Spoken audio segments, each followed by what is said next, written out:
नमस्कार. सर्वस्व स्वीकारण्याची क्षमता हीच आनंदी राहण्याची कला आहे.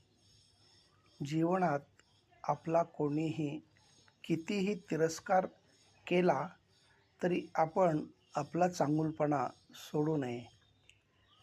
जीवनात आज आलेल्या परिस्थितीशी जो संघर्ष करील त्यालाच उद्याचं सुख अनुभवण्यास मिळेल. संकट मार्ग दडपण्यासाठी नसतात, तर ती मार्ग दाखवण्यासाठी असतात.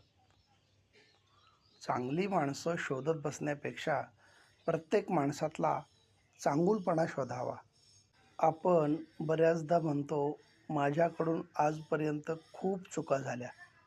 खरं तर त्या चुका झालेल्या नसतात. आपल्याला ते धडे मिळालेले असतात. फक्त आपण ते वेळीच समजून घ्यायला हवेत. निसर्गाचे नेहमीच अनुकरण करावे. संयम हे त्याचं रहस्य आहे. संकटात सापडल्यावरच माणूस स्वतःला ओळखतो. जीवनात काही व्यवहार करताना फायदाच बघायचा नसतो.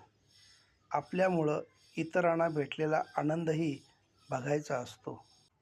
पाणी साचलं की त्याचं डबकं होतं.